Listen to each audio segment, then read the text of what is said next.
તો અહીં જૂનાગઢમાં પણ બુટલેગરો બેફામ બન્યા। દારૂ લેવા ગયેલા 2 યુવાનો પર હુમલો થયો। પૈસા આપ્યા બાદ દારૂ ન મળતા બબાલ થઈ હતી। સામાન્ય બોલાચાલી બાદ છરીથી હુમલો કરવામાં આવ્યો। ઇજાગ્રસ્ત યુવાનો જીવ બચાવીને ભાગ્યા। 3 શખ્સો સામે પોલીસ ફરિયાદ નોંધાઈ।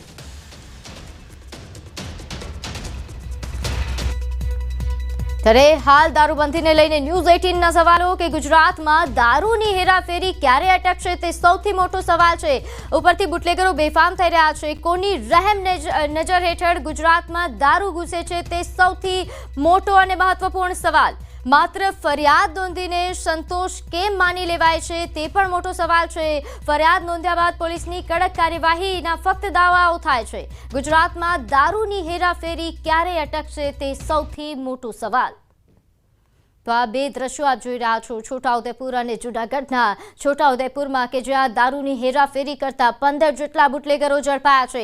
તેઓ બાઇક પર દારૂની હેરાફેરી કરતા હતા અને આ તરફ જૂનાગઢમાં બુટલેગરોને પોલીસનો કોઈ ડર જ નથી। બુટલેગરો એટલા બેફામ છે કે દારૂ તો વેચે છે, સાથે સાથે હુમલાઓ પણ કરે છે, મારામારી પણ કરે છે, તેમ છતાં તેમને કોઈ જ પ્રકારનો ડર નથી।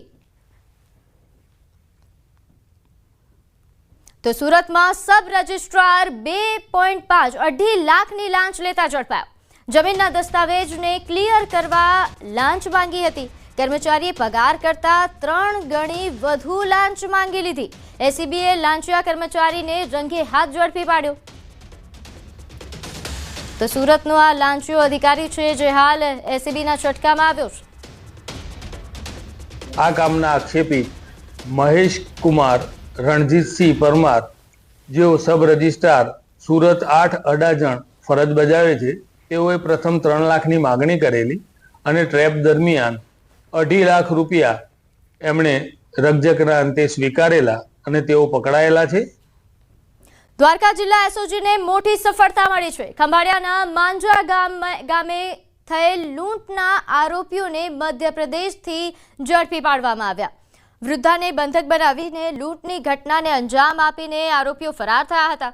મધ્યપ્રદેશના અલીરાજપુરમાંથી 5 આરોપીઓને ઝડપી પાડવામાં આવ્યા છે। આરોપીઓ લૂંટ, ધાડ, ચોરી, પોલીસ પર હુમલો જેવા ઘણા અનેક ગુનાહિત ઇતિહાસ ધરાવે છે।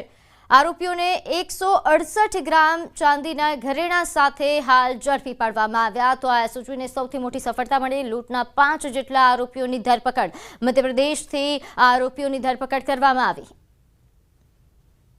5 આરોપીઓની દેવભૂમિ દ્વારકા જિલ્લા પોલીસ તેમાંની ટીમો દ્વારા ધરપકડ કરવામાં આવેલી છે।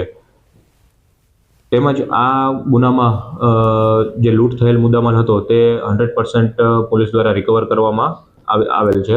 5 આરોપીઓની દેવભૂમિ દ્વારકા જિલ્લા પોલીસ। સમાચારોમાં હાલ સમય થયો છે એક નાનકડા વિરામનો।